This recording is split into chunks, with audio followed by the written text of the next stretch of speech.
I listen to a number of strength and conditioning podcasts, and one of the things that's become abundantly clear is that strength and conditioning coaches frequently visit each other and observe, you know, the workouts of another coach, or talk about planning, or whatever that is. That a particular coach may have a strength that somebody else wants to learn from that strength, so they go and visit the gym, spend a couple days, maybe spend a couple hours, and try to take in as much information that they can take back to their own gym to work with the athletes with whom they train.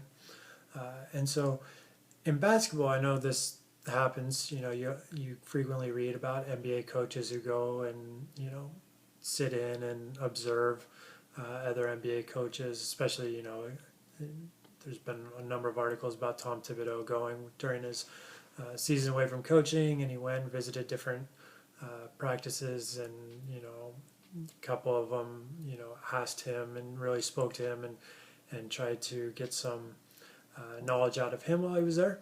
One of the interesting things that I've found in listening to the podcast is the frequency with which the you know the expert, if you will, who has people visiting his gym, will talk about how uh, the visitors often, they ask for them to do something in return. So if you were going to visit my gym, I would ask you to give a presentation on whatever it is that is your particular expertise, or maybe, if not a presentation, at least, come with an idea of something.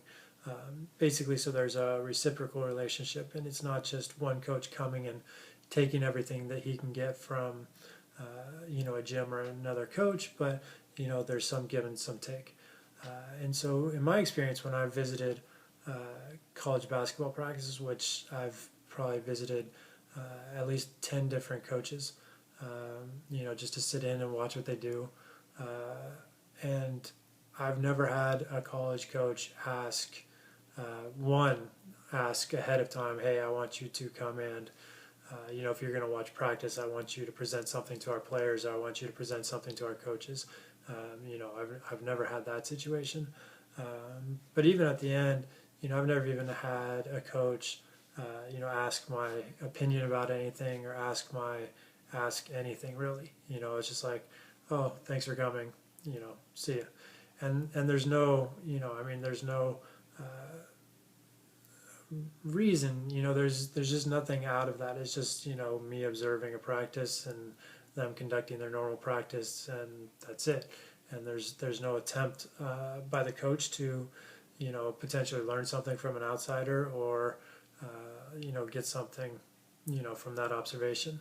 you know on the other hand, I've visited college soccer practices, and I'm not a college soccer coach, not a high school soccer coach. I've never coached soccer. I never played soccer beyond 8th grade.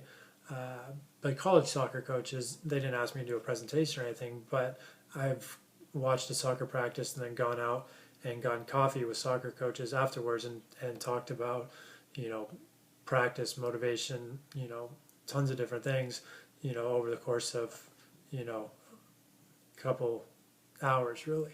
I've done that with multiple soccer coaches, and I still go, when I go to New York, I still go and visit a soccer coach that I met, over a decade ago in Southern California. And we continue to exchange emails, and while he's coaching soccer and I'm coaching basketball, we exchange ideas that are relevant to each other.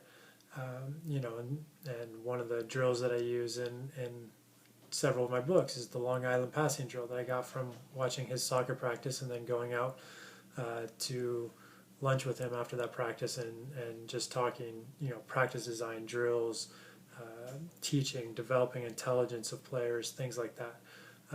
And so I see this a lot in other sports, but at least in my experience, it's not as prevalent in basketball. And certainly, I think at the NBA level it happens.